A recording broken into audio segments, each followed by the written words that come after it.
ফরিদা পারভিনকে বলা হতো লালন সম্রাজ্ঞী। লালন সাইজির গানের প্রসঙ্গ উঠলে প্রথমেই বাঙালির কানে ভেসে উঠত তার কণ্ঠস্বর। দীর্ঘ সঙ্গীত জীবনে তিনি লালনের গানকে বিশ্ব পরিসরে পৌঁছে দিয়েছিলেন। 1954 সালের 31শে ডিসেম্বর নাটোরের সিংড়া থানার শাহউ গ্রামে জন্ম নেন ফরিদা পারভিন।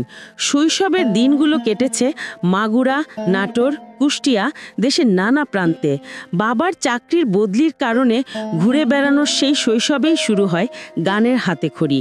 মাত্র 4-5 বছর বয়সে ওস্তাদ কমল চক্রবর্তীর কাছে প্রথম গান শেখা। তারপর নজরুল সঙ্গীত দিয়ে তার শিল্পী জীবনের সূচনা।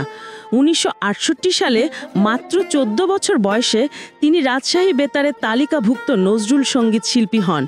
কিন্তু ভাগ্য যেন তাকে অন্য পথে নিয়ে যেতে চাইছিল। সেই পথের নাম লালন।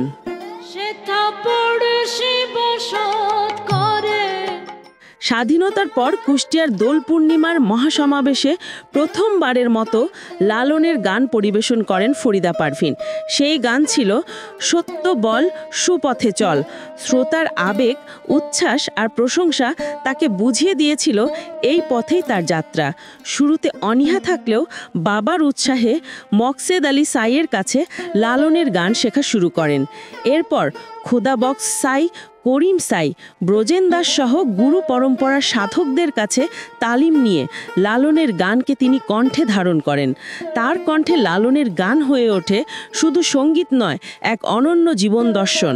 জীবনকালে প্রথম আলোকে দেওয়া এক সাক্ষাৎকারে তিনি বলেছিলেন, নাটকীয় ঘটনার মধ্য দিয়ে এটা ঘটে। কুষ্টিয়ায় স্থানীয় এক হোমিও চিকিৎসক আমার গানের বেশ মুগ্ধ শ্রোতা ছিলেন, কিন্তু কেন জানি তিনি আমার কণ্ঠে লালন গীতি শুনতে চাইতেন। তার মনে হতো লালনের গান আমার কণ্ঠে বেশি ভালো লাগবে। তাই হঠাৎ করে আমাকে একদিন লালন ফকিরের গান শেখার পরামর্শ দেন। কিন্তু শুরুতে লালনের গান গাইতে চাইনি।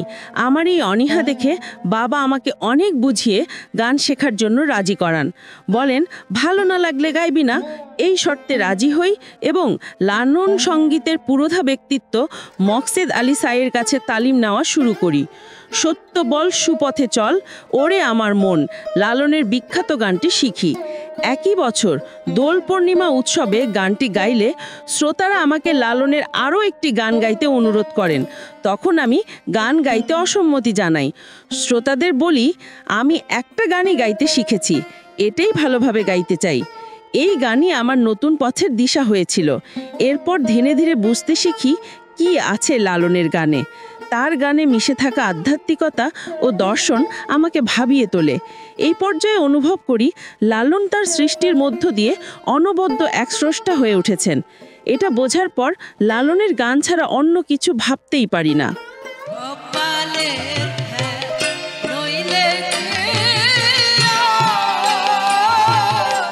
ফরিদা পারভিনের কণ্ঠে খাঁচার ভেতর অচিন পাখি, সময় গেলে সাধন হবে না, নিন্দার কাঁটা কিংবা বাড়ির কাছে আশ্বিননগর শুধু গান নয়, মানুষের আত্মাকে নাড়া দেওয়া এক দর্শন। তার কণ্ঠে লালন যেন নতুন ভাষা খুঁজে পেত।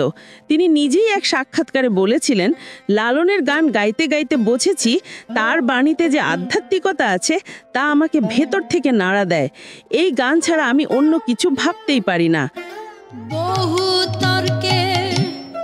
শুধু বাংলাদেশ নয়, লালনের গান তিনি ছড়িয়ে দিয়েছেন বিশ্ব মঞ্চেও। Japan, Sweden, Denmark, Canada, Australia, যুক্তরাজ্য সবখানেই তার কণ্ঠে বেজে উঠেছে লালনের দর্শন। সুইডেন সফরের সেই ঘটনা আজও কিংবদন্তি, যেখানে রানী তার গান শুনে অশ্রুসিক্ত হয়েছিলেন। বলেছিলেন, আমি কথাগুলো বুঝি না, কিন্তু তার কণ্ঠে যে বেদনা আছে তা আমার হৃদয় ছুঁয়ে গেছে। 55 বছর সঙ্গীত জীবনে ফরিদা পারভিনের অনেক স্মরণীয় স্মৃতি আছে। সেরকম একটি ঘটনার কথা এভাবেই বলেছিলেন। 1973 সাল বিভিন্ন আখড়া থেকে বাউল শিল্পীদের ঢাকায় এনে লালনের গান রেকর্ডের পরিকল্পনা করেন ওস্তাদ মকসেদ আলী সাই। তিনি তৎকালীন রেডিও ট্রান্সক্রিপশনের কর্মরত ছিলেন। তার আমন্ত্রণে ঢাকায় রেডিওতে আসি। এ সময় স্টুডিওতে উপস্থিত ছিলেন আব্দুল হামিদ চৌধুরী, কমল দাশগুপ্ত, সমর দাস। তাদের জমিরির মতো বিশিষ্ট সঙ্গীতজ্ঞরা। খুব ভয় হয়েছিল, তাদের সামনে আমাকে গাইতে হলো।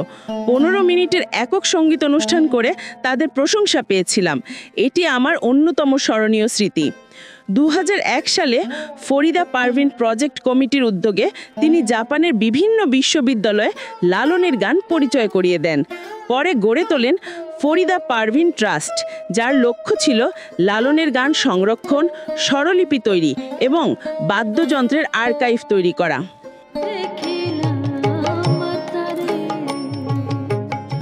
লালন সঙ্গীতে অসামান্য অবদানের জন্য 1987 সালে 21 পদক পান তিনি। 1993 সালে চলচ্চিত্র অন্ধ প্রেমে ব্যবহৃত তার গাওয়া নিন্দার কাঁটার জন্য পান জাতীয় চলচ্চিত্র পুরস্কার। 2008 সালে জাপানের মর্যাদাপূর্ণ ফুকুওকা পুরস্কারে ভূষিত হন। তবে পুরস্কার সম্মান নয়, তার কাছে আসল অর্জন ছিল মানুষের ভালোবাসা।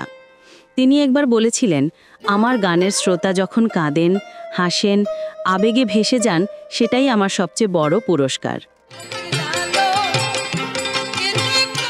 জীবনে তিনি একসময় জনপ্রিয় গীতিকার ও সুরকার আবু জাফরের স্ত্রী ছিলেন। তাদের সংসারে এক মেয়ে ও 3 ছেলে। আবু জাফরের লেখা সুর করা অনেক গানই তার কণ্ঠে অমর হয়ে আছে, যেমন এই পদ্মা এই মেঘনা, তোমরা ভুলে গেছো মল্লিকাদির নাম, নিন্দার কাঁটা। তবে দাম্পত্য জীবনে বিচ্ছেদ ঘটলেও গানই ছিল তার চিরসঙ্গী। 2005 সালে 17 জানুয়ারি তিনি বংশীবাদক গাজী আব্দুল হাকিমের সঙ্গে বিয়ের বন্ধনে জড়িয়ে পড়েন। জীবনের শেষ কয়েক বছর তিনি কিডনির জটিলতায় ভুগছিলেন। ডায়ালিসিসের পরও তার শিল্পী সত্তা কখনো ক্লান্ত হয়নি। হাসপাতালের বিছানায় থেকেও তার মনে ছিল গান। অবশেষে চিকিৎসকদের সব চেষ্টা ব্যর্থ করে না ফেরার দেশে চলে গেলেন ফরিদা পারভিন। মৃত্যুকালে ফরিদা পারভিনের বয়স ছিল 71 বছর। সেই সঙ্গে বাংলার সঙ্গীতের আকাশের উজ্জ্বল এক নক্ষত্র অস্ত গেল, নিভে গেল এক কণ্ঠস্বর, যে কণ্ঠ শুনে প্রজন্মের পর প্রজন্ম লালনকে নতুনভাবে চিনেছে।